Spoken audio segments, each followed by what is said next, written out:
Whether you're with us in person, live streaming from home right now, or watching on demand at a later time, I'd like to thank you for being here with us. Your presence is felt and treasured.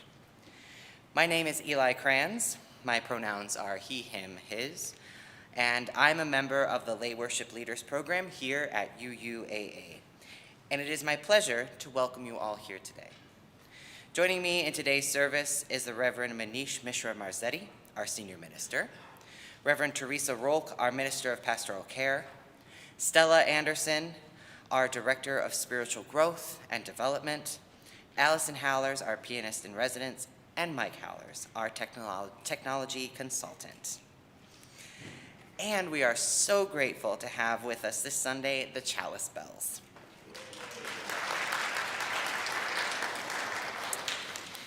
Later in our service, we will also hear from special guests Ruth, Vail and Mark Jagner, co-chairs of UUAA's Justice in the Middle East group. If you are new to this community, we'd love to get to know you. Those attending in person, please visit the Redmond Room just out the doors and down the hall for our newcomers welcome. It's an excellent place to get to know a few members and ask some questions. If you are currently watching the live stream, please introduce yourself in the chat so we can say hello. And those watching later, please fill out our newcomer survey at uuaa.org/newcomer survey. For those of us here in person, I hope that you will join us after the service in the social hall as well.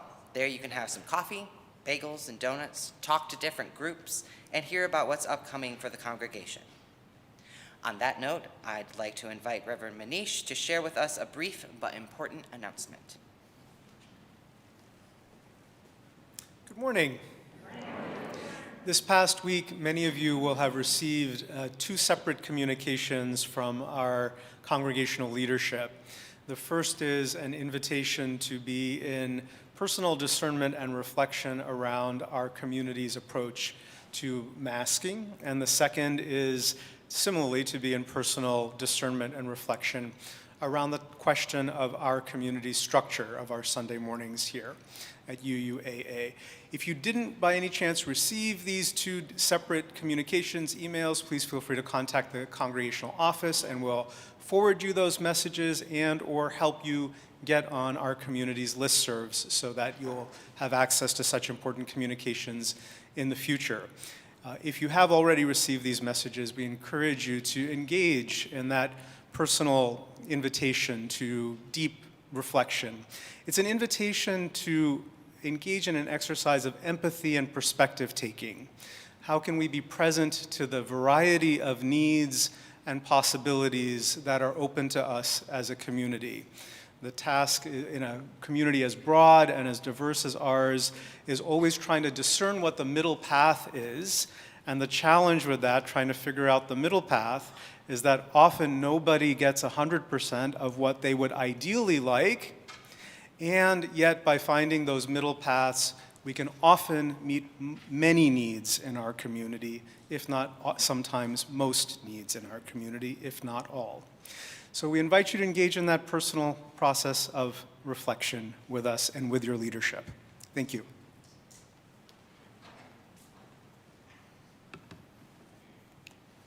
Thank you, Reverend Manish. The strength of our community's voice is one of the things that enriches our Unitarian Universalist tradition. Within our community, we create a space and time for personal reflection on the issues of our times. We encourage action for change, advocating with our values, and participating in civic duties, policymaking, and reform, like the long-awaited expansion of the Elliott Larson Civil Rights Act in Michigan to protect against discrimination based on gender identity or sexual orientation.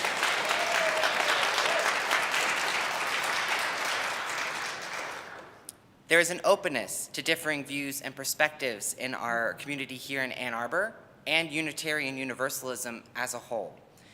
And the openness and tremendous diversity that exists within UU thrives in the presence of grace.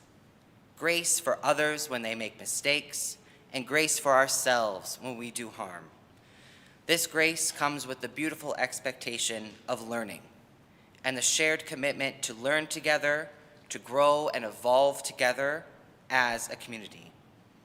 As the world changes so quickly, there is equal possibility to thrive or to stumble. And we as a community have the privilege to lift one another up through either. Together, in this way, holding the spirit of these commitments in our hearts, we are gathered for worship.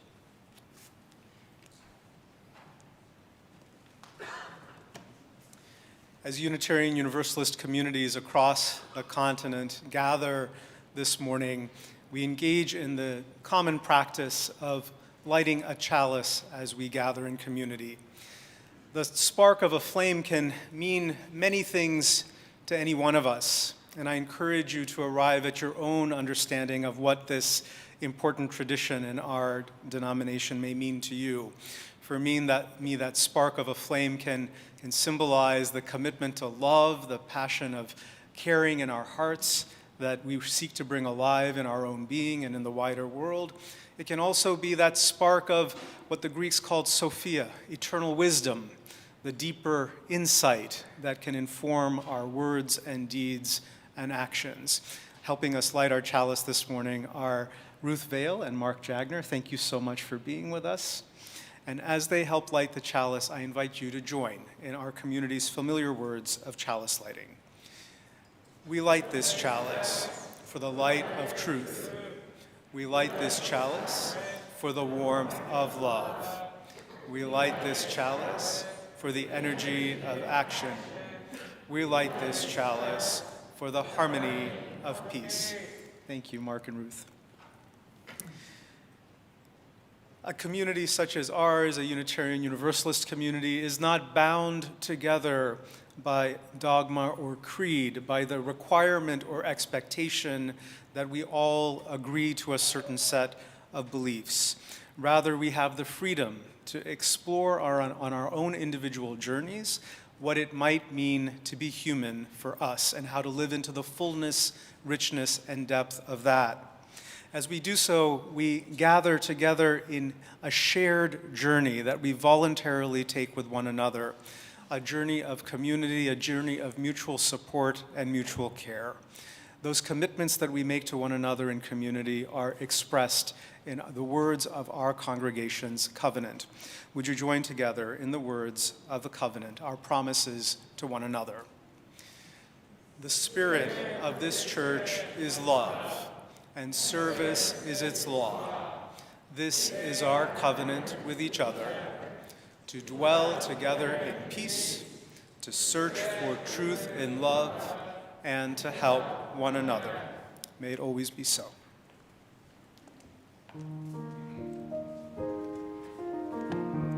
If you would, rise in body or spirit and join in singing hymn 128 in the gray hymnal. 128, For All That Is Our Life.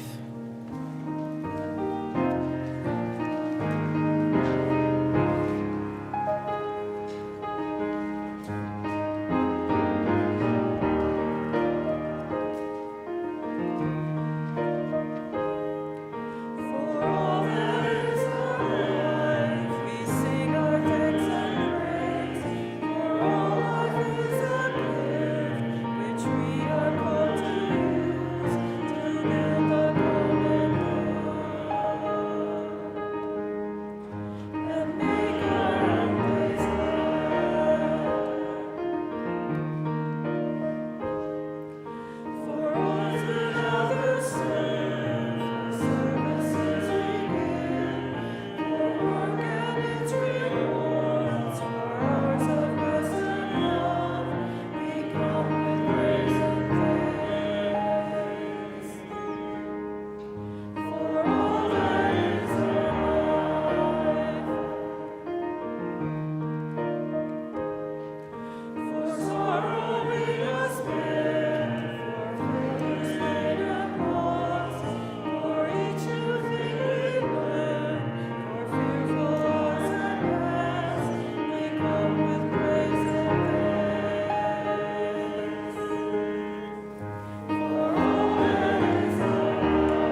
Thank you. Have a seat.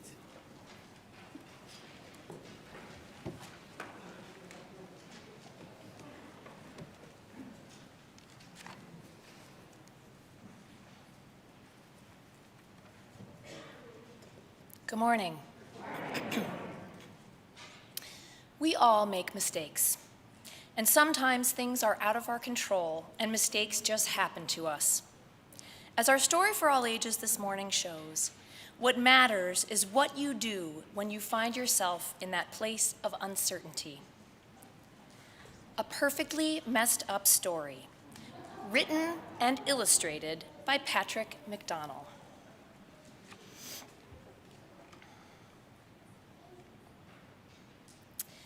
This is, whoops, sorry about that. Just one second. Okay. Let's try that again, shall we? This is Louis' story. Once upon a time, little Louis went skipping merrily along. Tra-la-la-la-la, he sang. For in his heart, Louis knew everything was just, hey, hold on, what's that?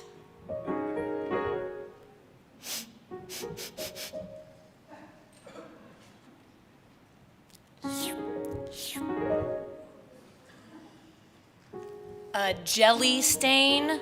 How did that get there? This isn't right. Who would eat a jelly sandwich while reading my book? Plop. Jelly and peanut butter. Ugh, the chunky kind. Hey, hey, hey! Somebody's fingerprints are all over this. Oh no, what next? Orange juice? Ugh. My story is getting all messed up. We need to show some respect here. Books are important. They teach us stuff, and they inspire us. Now, can I please get on with my story? Thank you. Okay, from the top. Once upon a time, little Louis went skipping merrily along. Tra-la-la-la-la-la-la-la-la. You have got to be kidding. This is awful. Quick, get a paper towel. Rub, rub, rub. Careful, careful. Ah! This is the worst thing ever. What am I going to do? Once upon a time, stop. Forget it. My story is ruined. It's all over. I'm just in a messy old book that will end up in some garage sale, a book no one will ever want, read, or love. I give up. Go on without me. This is Louis' story. Who cares? Once upon a time, little Louis went skipping merrily along. Tra-la-la-la-la, he sang. Oh, life was so much simpler back then. For in his heart, Louis knew everything was just what? Just what? Fine. Wow. Everything is fine. I'm still here, you're still reading, and it is a pretty good story, messes and all. So, come on, let's finish this. This is Louis' story. I love it, and nothing is going to stop me. The end.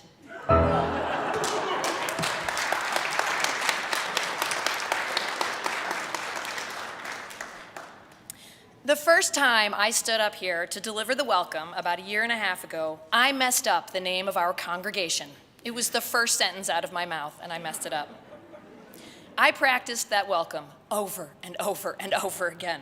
I had it down. And then I walked up here, and I stumbled. Was I embarrassed? Absolutely. We all know that feeling. Your body gets hot, your hands get clammy, and you just wish you could be anywhere else. Did I run screaming from the chancel in shame and disgrace? No. I corrected myself with a nervous giggle, and then I just kept going. And I kept coming back. And I still make mistakes every time I stand here. Today we had an upside-down slide. That's never happened before. And I think that we handled it pretty well. Most of these mistakes I've forgotten, but some of them do stick with you. And I'm sure we all remember times that when we've made mistakes.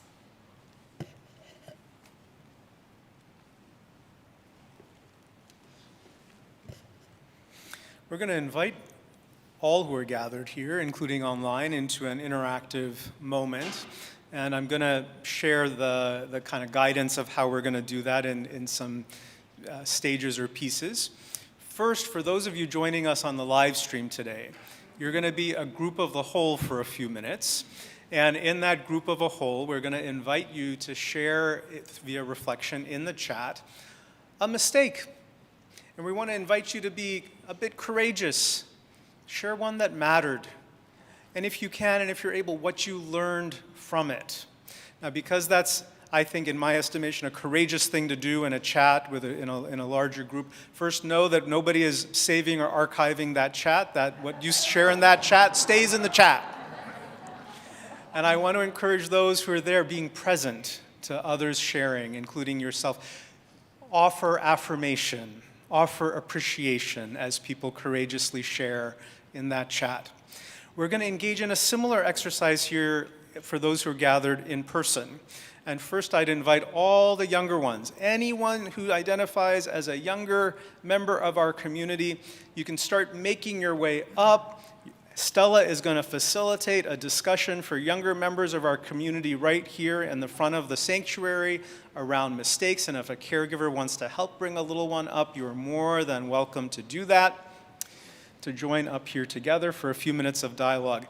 For the adults, as the kids gather into their little discussion group, I'm going to invite the rest of us gathered adults, find an adult that you did not come here with, who is not a close friend or a spouse or a family member. You have full permission to walk around the full breadth of this sanctuary and find another adult to be a conversation partner. And we invite you to be in the conversation on that topic. A mistake that you personally made, and what you may have learned for it. Try and allocate time equally to both partners in that discussion. Go for it.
Thank you.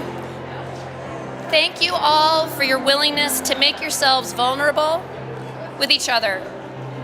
It is a sign of the deep trust that we all have worked to nurture in our beloved community. And now is the time in our service when we sing our children to their programs.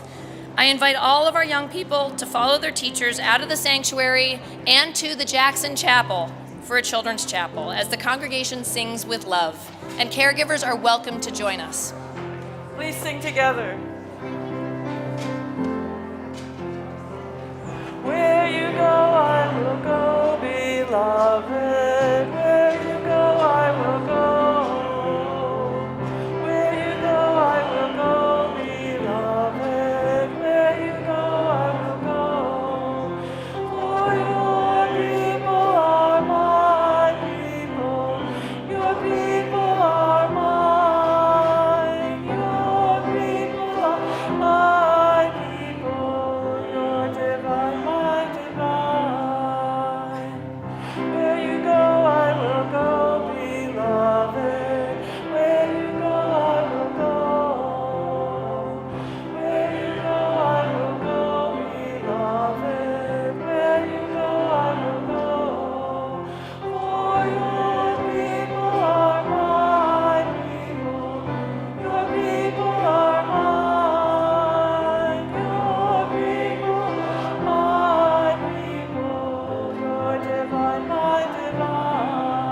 For your people are my people. Your people are mine. Your people are my people. Your divine, my divine.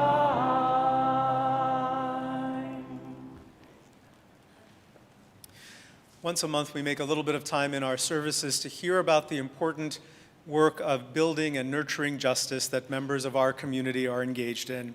This Sunday, we'll be hearing from Mark Jagner and Ruth Vail, who are co-chairs of our Unitarian Universalists for Justice in the Middle East program here in our congregation. Would you join in welcoming Mark and Ruth to the pulpit?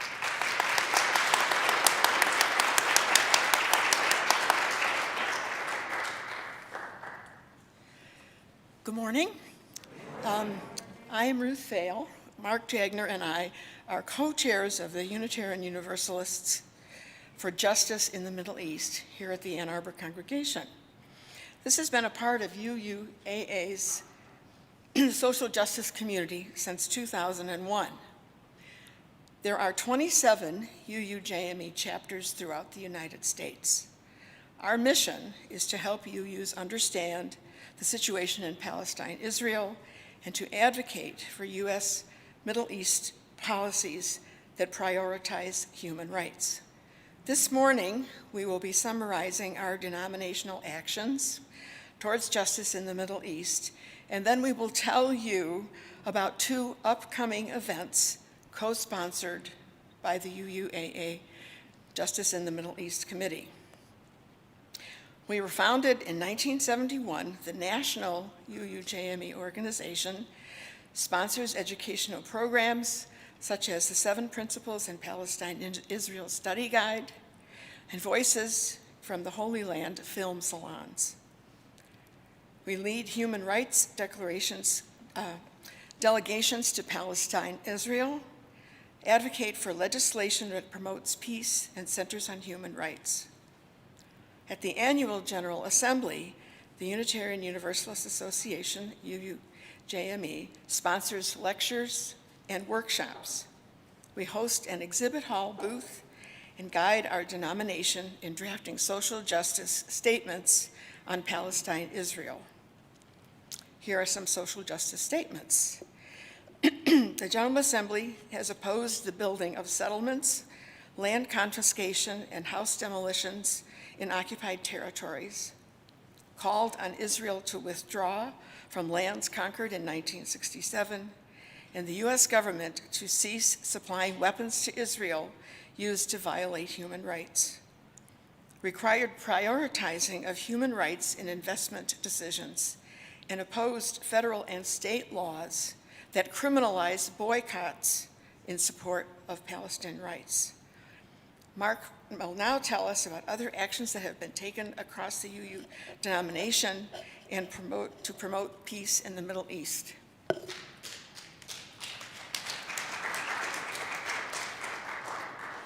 The Unitarian Universalists Socially Responsible Investment Committee adopted an investment strategy in 2016 that excludes corporations that profit from human rights violations. We applaud and support our congregation's Board of Trustees' decision to invest our congregation's endowed funds in the UUA Common Endowment Fund. This decision supports socially responsible investing and our congregation's commitment to human rights.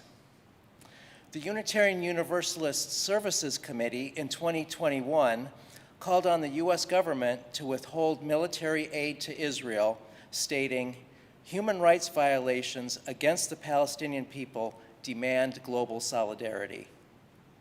Black Lives UU spoke out when Israeli snipers shot and killed over 200 unarmed protesters during the Great March of Return in Gaza in 2018, saying, "No one should be killed for protesting and fighting for the right to have their humanity recognized."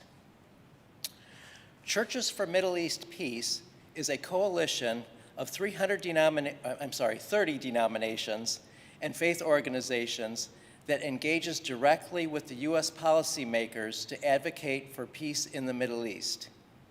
UUA President, Reverend Susan Frederick Gray, has signed letters sponsored by CMEP to Congress opposing Israeli annexation of Palestinian land, and to President Biden addressing the war in Yemen, Syrian refugees, the Iran nuclear deal, and humanitarian aid for the Palestinians. In closing, we have two opportunities to learn more about Palestine-Israel. On Thursday, March 30th, Rabbi Eric Asherman, a human rights activist from Israel-Palestine, will be speaking at the Jewish Community Center of Ann Arbor at 7:30 p.m. UUJME is co-sponsoring the event, which is being organized by the Social Action Committee at Beth Israel Congregation.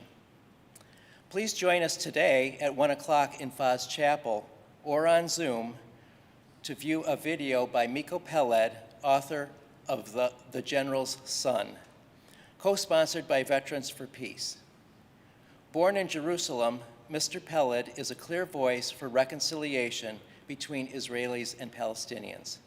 Check the UUAA weekly news for more information about these events. Thank you.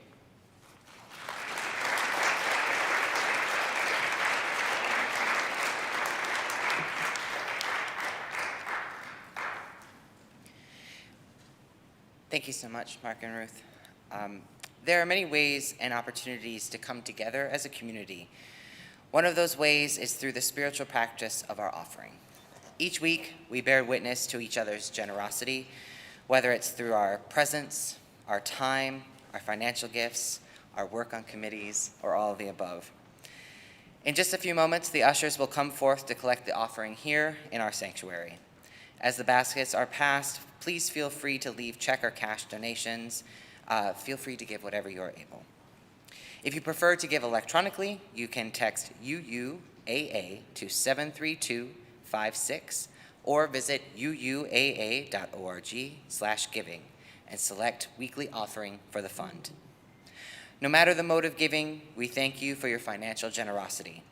Together, each of us helps make this beloved community the special place that it is. I invite the ushers to now come forward as we gratefully receive today's offering.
As I invite the ushers to now come forward, I invite us all to rise in body or spirit and join our hearts together as well as our voices as we speak our community's words of dedication.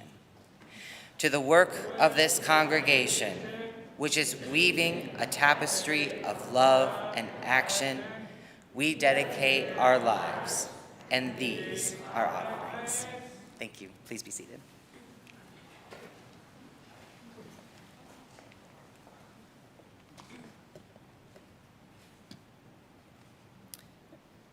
So did anyone notice the mistakes I made while playing the bells during the offertory?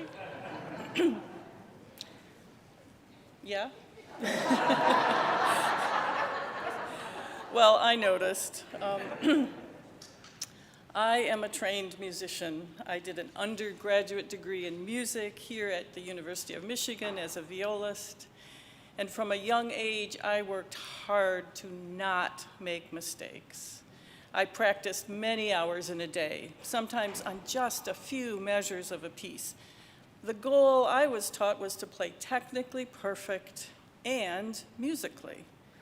Now, this makes sense in some context, if you're a professional performer or a recording artist. But that mentality of perfection is instilled in us early, especially if we grew up in Western culture. The idea that we need to be perfect makes some of us feel so uncomfortable or afraid that we hesitate to do something hard or new, let alone play an instrument or sing. For trained musicians, the impulse is to stop and fix a mistake. We can let it get in our heads and affect what comes next, or maybe it stays with us long after it happened, and we replay the moment over and over and then feel bad about the whole experience. I've done that plenty of times in my past, and I'll admit it still occasionally creeps in, but where is the joy in that?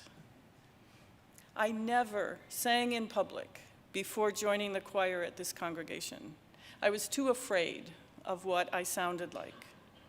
But here at UUAA, we have worked hard to create a different culture or a mindset, to create a space for music making, and I use that term broadly, that allows us to be okay with our mistakes and to get great joy from playing or singing together.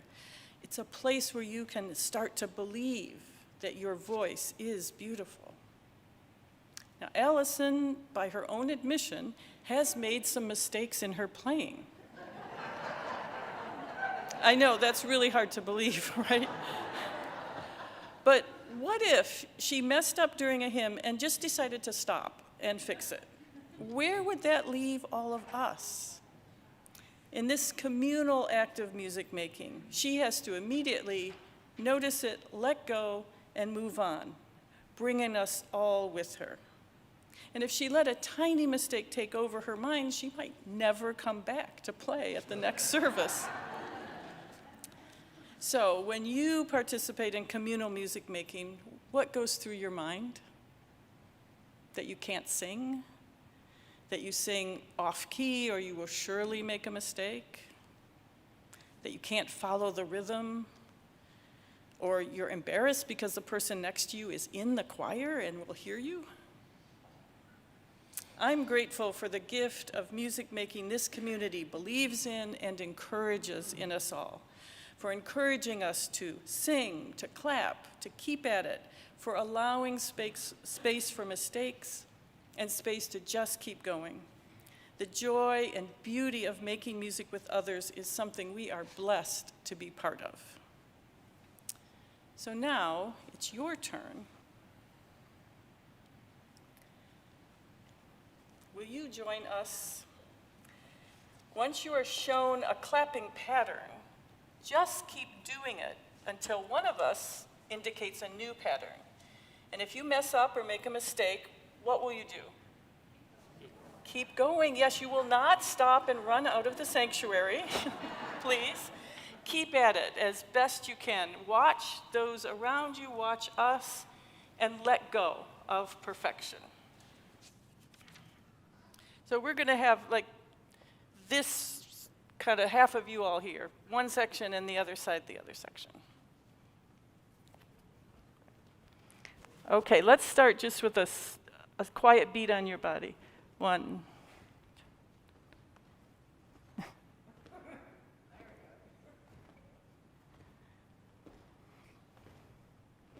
Okay, this side.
Wonderful, wonderful. Now, do something to make that beat more interesting, whatever you want for a moment.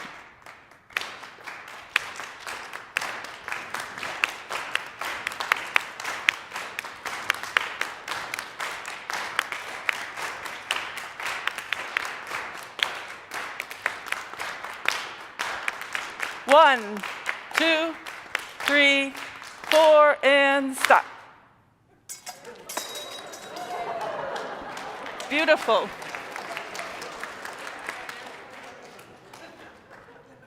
Concluded with a beautiful mistake right there. It's all yours. Oh, yeah. And I'm going to turn this off before I make more mistakes.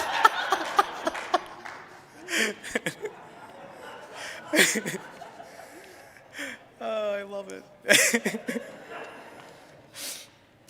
Thank you.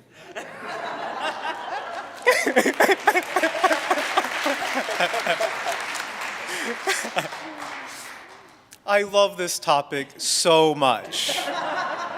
I really do. I don't like the word mistakes, though, because in our culture there's a lot of judgmentalness, there's a lot of baggage that goes around along with how we typically relate to the word. And so in the run-up to this week, I was giving a lot of thought of, well, how do I talk about this topic with a word I don't even really like? I mean, like, I really don't like the word a lot much. And that was a little challenging, because I was like, well, we could use it as shorthand, you know, like this type of experience that isn't exactly what didn't turn out exactly as we might have ideally wanted. We know that that's what we mean. Let's use it as a shorthand. And then I arrived at this possibility of, well, what if it's a mistake? You have a take on something, and it missed. It didn't land. It wasn't exactly what you thought it was going to be. So it's a missed take. I kind of like that much better. And as I was present to that possibility, I decided, well, I should look up the etymology of the word. And by the way, it's exactly that. I arrived at it organically.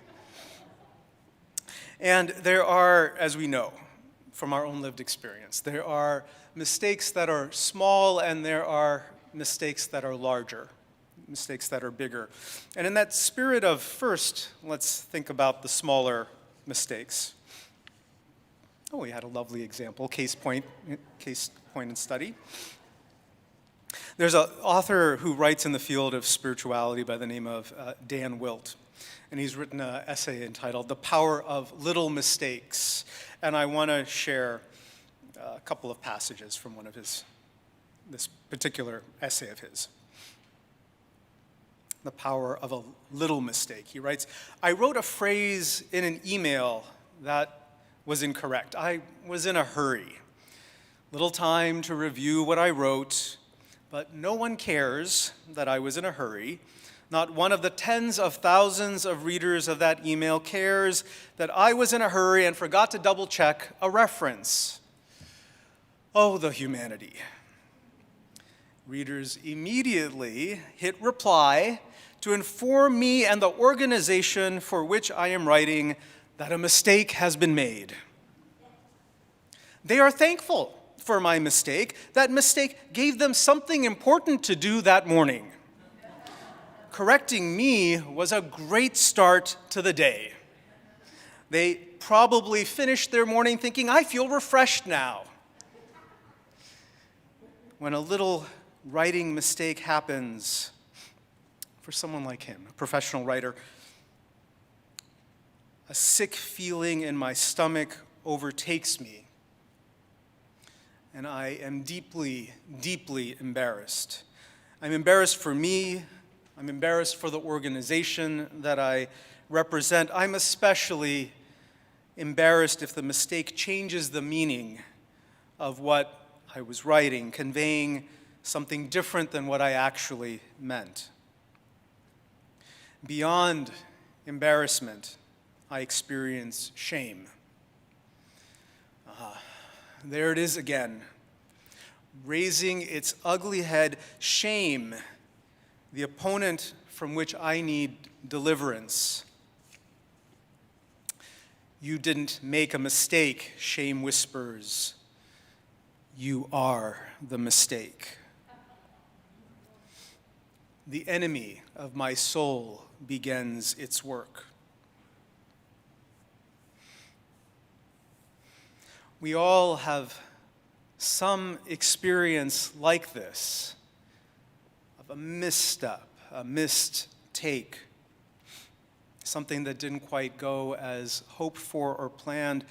And the small versions, the small day-to-day versions, my gosh, something that's essentially a typo in an email, evokes all of that, much less the bigger mistakes, the larger ones, hurting a friend or a loved one, discovering you're in the wrong relationship or partnership, one that you chose, discovering you're in the wrong job or position, or maybe even the wrong vocation altogether, acting out one's own woundedness and insecurities on others. Oh, and the list goes on and on. Those are just a few. Those are just a few of the kinds of bigger mistakes that we can make. And that list is not accidental. Perhaps, like you, I have made every one of those kinds of mistakes that I just mentioned. I'm sure that there are others that will still follow as life continues to unfold. You know, in many hiring processes, and actually we're in the middle of one, we're searching for a music director. So we ask, it's typical often of hiring processes, share a mistake you've made. I love this question, by the way, when I'm on the interviewing side. I live for this. Well, I've been on the receiving side too. There's a couple of search committee members here I see who asked me that question when I was in the process of arriving to be your senior minister. Reverend Manish, share a mistake you've made. Well, I invited you all to share a mistake with one another today, so it seems only fair. I'll share with you what I shared in that very first interaction with the search committee that led to me being here with you. I said, you know, I came to realize subconsciously on some not fully thought through level that I had been valuing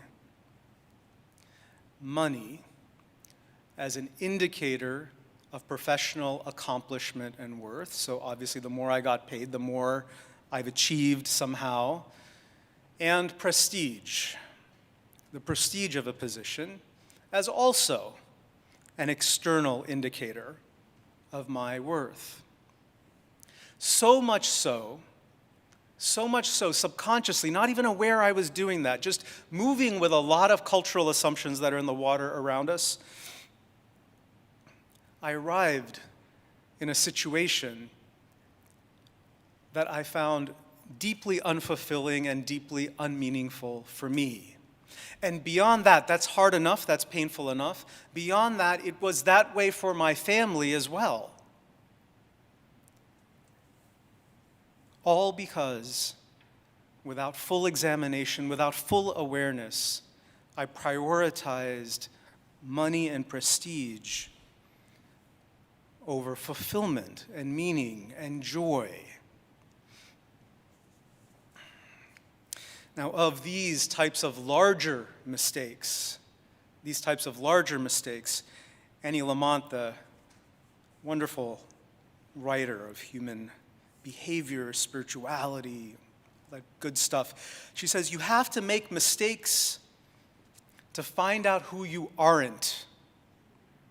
You have to make mistakes to find out who you are not. You take an action, and then insight follows.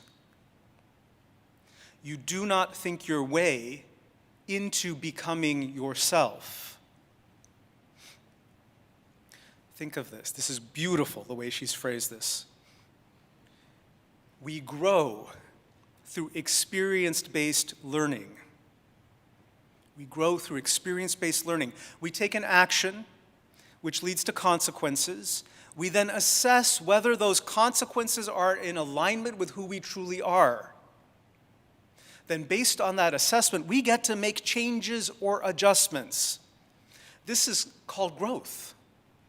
This is human growth. This is human evolution. This is the unfolding of our lives as we try things out, as we make choices, and we assess whether those choices were right for us or not.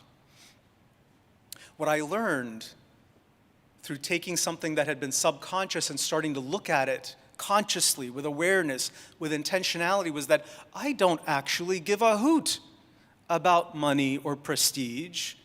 I care more about the quality of my life and the life that I'm living and the quality of the life for my family that they're able to live into. That matters far more than the external validations of whether we're important or not. Don't they? But I had to make a misstep. I had to make a mistake to learn that I would never make that misprioritization again, never. So here's some interesting things that I've discovered about these missteps, mistakes, whatever we want to call them. There's at least 3 fundamental ways we human beings, and me too, I include myself in that, relate to these experiences when they occur. The first is resistance. Oh, this is a hard one. This is a hard one. It comes up with denial, pops up with denial, and often a bit of confusion. Did I make a mistake? Gosh, was that a mistake? No, come on, I thought that through. I looked at every angle of that situation before I committed to the action. No, it couldn't have been a mistake.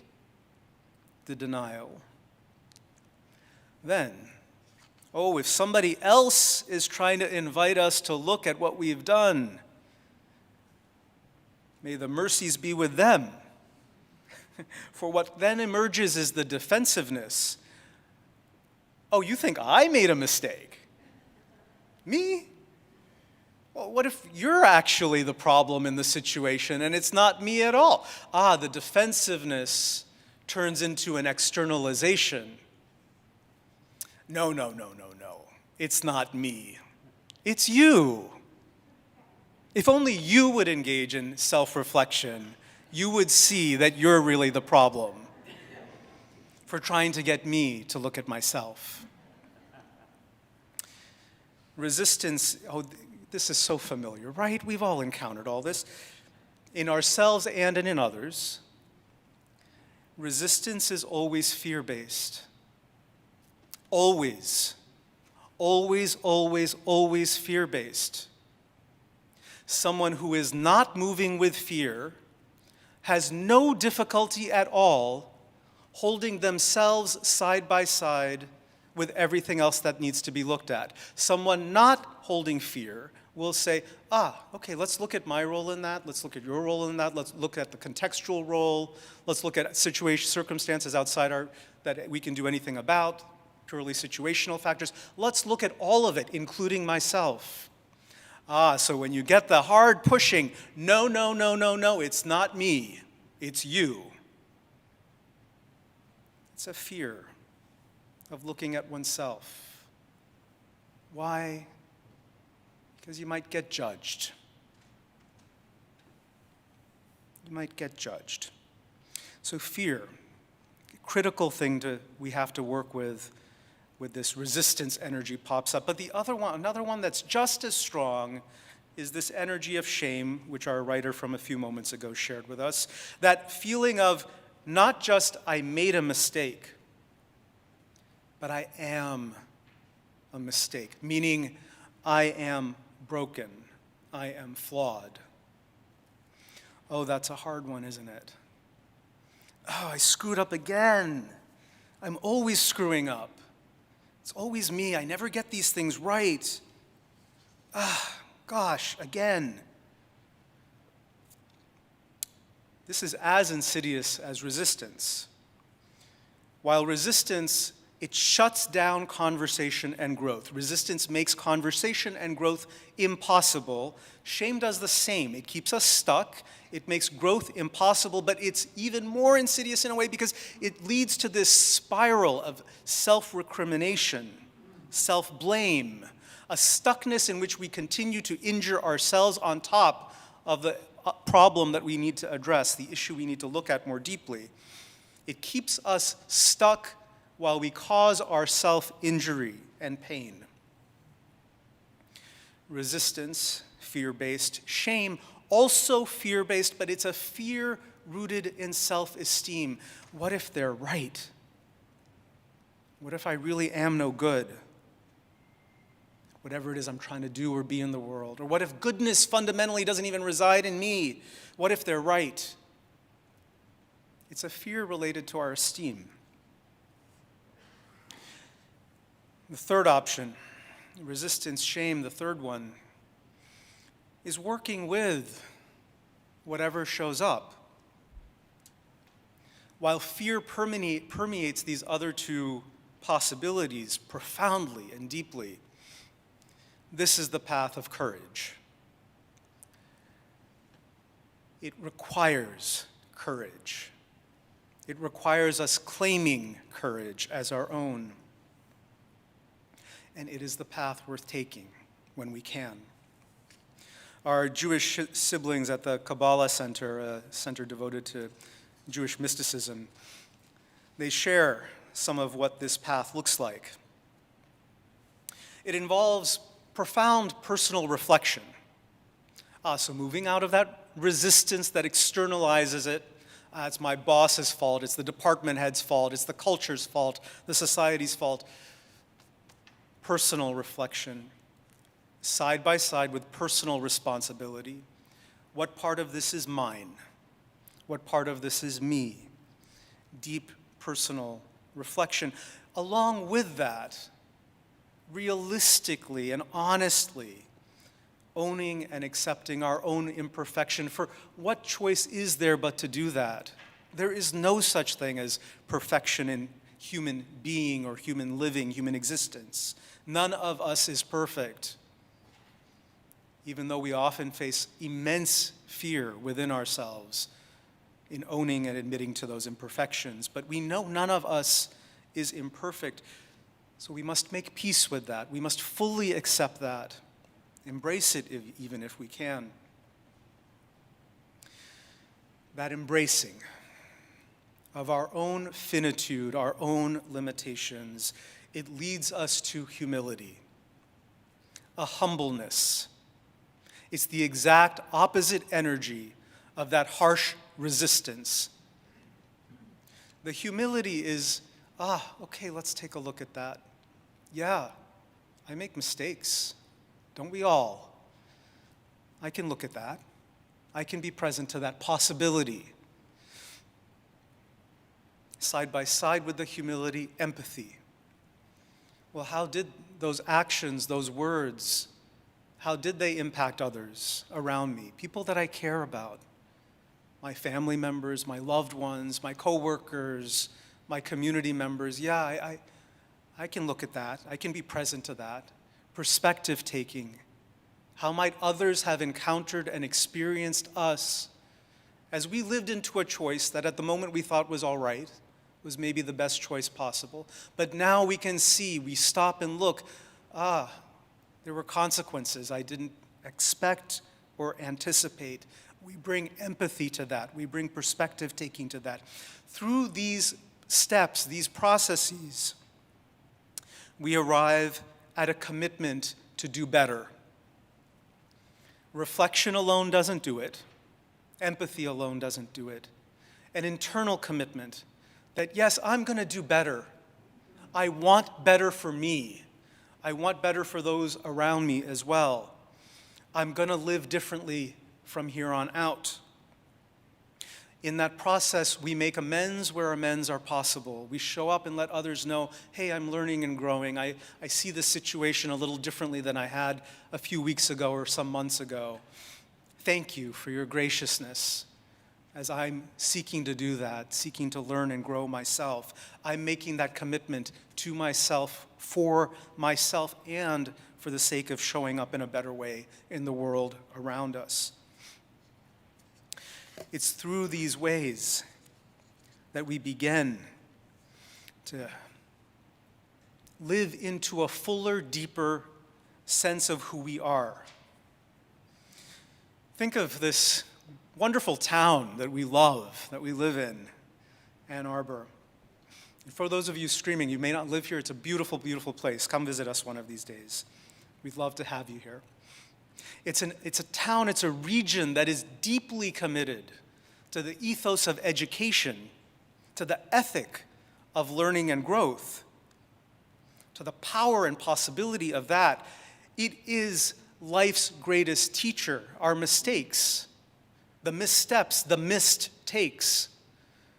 Life's greatest teacher, and yet we get stuck in this resistance and shame in not wanting to look at or work through, or even when we've worked through it, to name that we've made some missteps, some mistakes.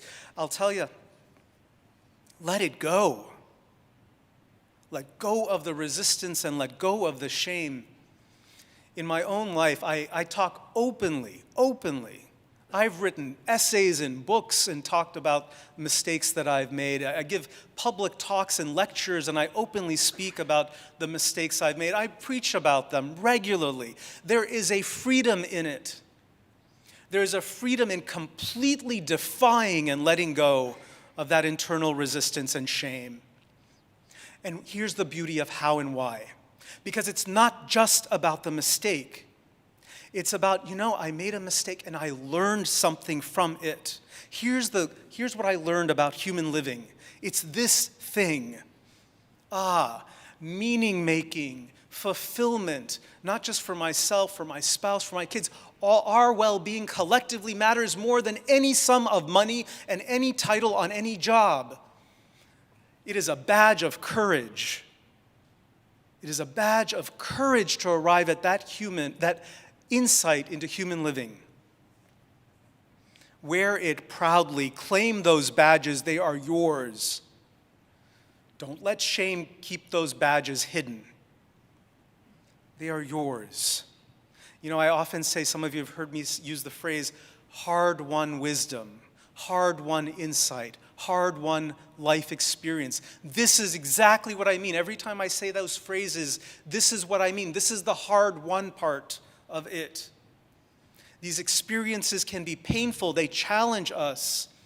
But on the other side of it, I learned more about what it means to be human. And here's the beauty of that. I am doubling down and committing to that insight, that wisdom, that truth over and over again in my life, here on out. I'm never going back.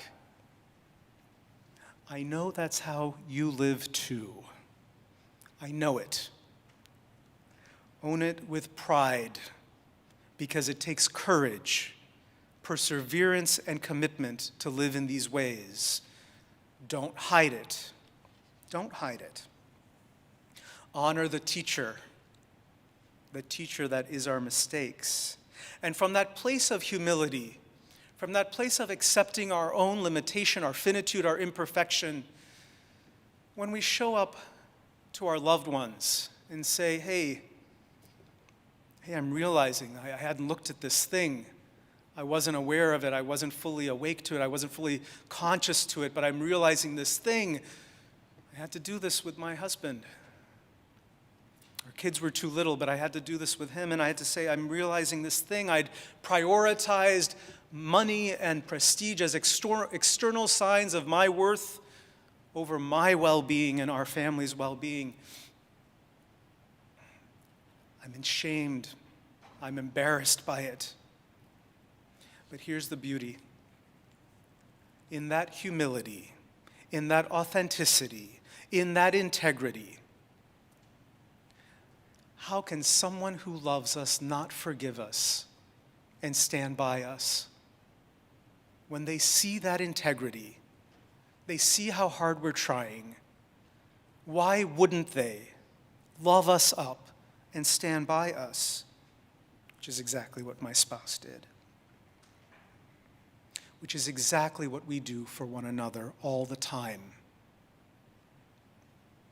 We can forgive ourselves, and we can forgive one another again and again and again, as often as is necessary, turning to love, supporting one another in living into deeper truth and deeper integrity.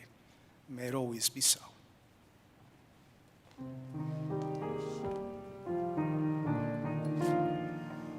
If you would remain seated for the hymn 1037, We Begin Again in Love, let us give our voice to the sentiment Reverend Manish ended with. We forgive ourselves and each other, we begin again in love. Will you sing that phrase, and then we will alternate with my spoken words. We give ourselves and each other, we begin again in love. For remaining silent when a single voice would have made a difference. We forgive ourselves and each other, we begin again in love. For each time that our fears have made us rigid and inaccessible, we forgive ourselves and each other, we begin again in love. For each time we have struck out in anger without just cause, we forgive ourselves and each other, we begin again in love. For each time that our greed has blinded us to the needs of others, we forgive ourselves and each other, we begin again in love.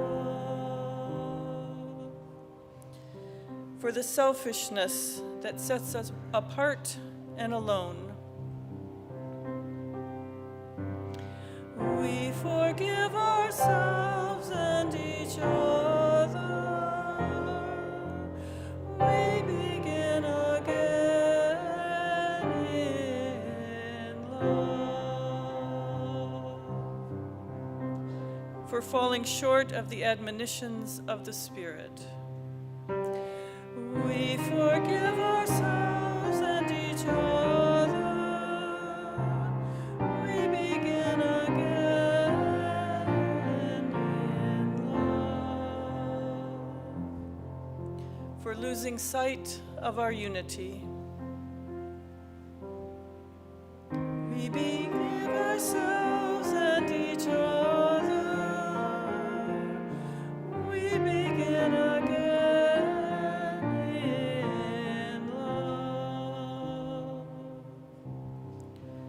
for those and for so many acts, both evident and subtle, which have fueled the illusion of separateness.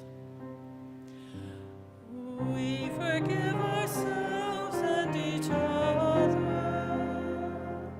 We begin again in love. If you would rise in body or in spirit for the words of our benediction. Dear ones, head out into this new week, head out in the days ahead, allowing your wisdom, your inner light, your love to shine as brightly as it can. Don't let it be stifled by these feelings of resistance and shame that pop up. You have hard-won wisdom, love, insight, experience in you, each and every one of you. Let it be a badge of honor. Let it be a badge of courage, a testament to your own courage, how you choose to live over and over again in the world, the truest you, the commitments that you're seeking to bring alive in an ongoing way. Know that this band of beloveds is cheering you on in all of that until we can be together again. Go in love, go in peace.